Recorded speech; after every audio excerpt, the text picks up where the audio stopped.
There is no anger in the world. There is anger in people's minds, individual minds.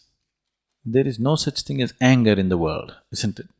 There is anger in you, there is anger in that person, there is anger in this person. Are you right now angry? Thank you.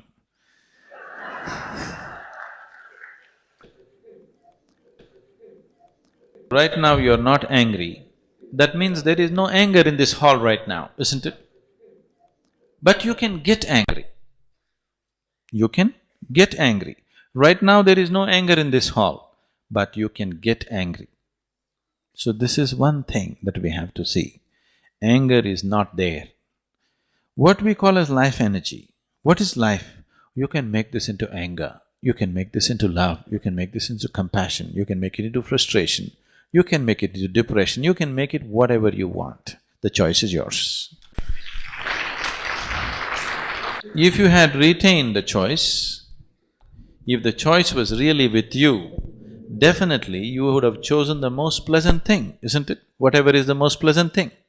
Generally people are talking about love, joy, blissfulness because people understand this as the most pleasant things in their life. If you had a choice about what to make yourself of right now in this moment, would you choose pleasantness or unpleasantness? Pleasantness, there's no question about that, isn't it? If I ask you, do you want to live in pleasant atmospheres or unpleasant atmospheres? Pleasantness.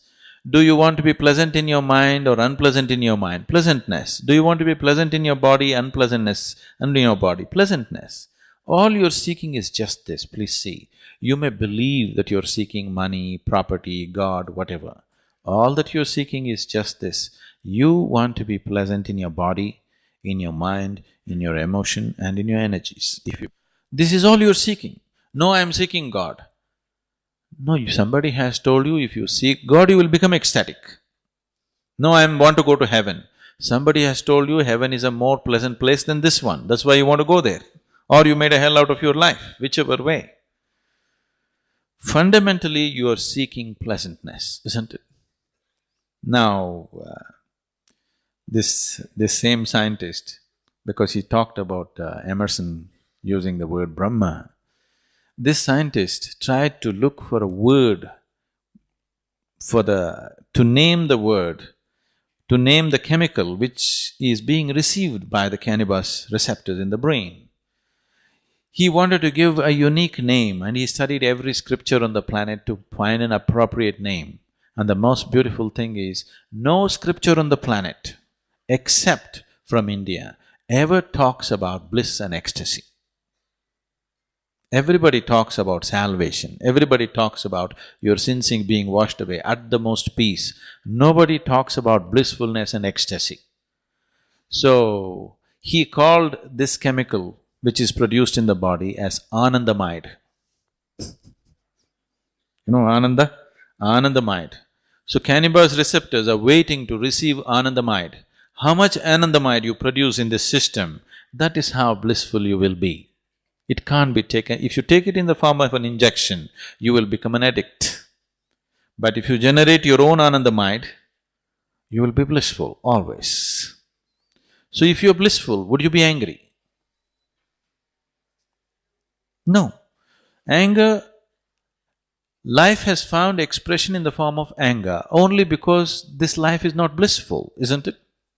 If this was blissful every moment of its existence, question of anger or controlling anger or putting anger down doesn't even arise within you, isn't it?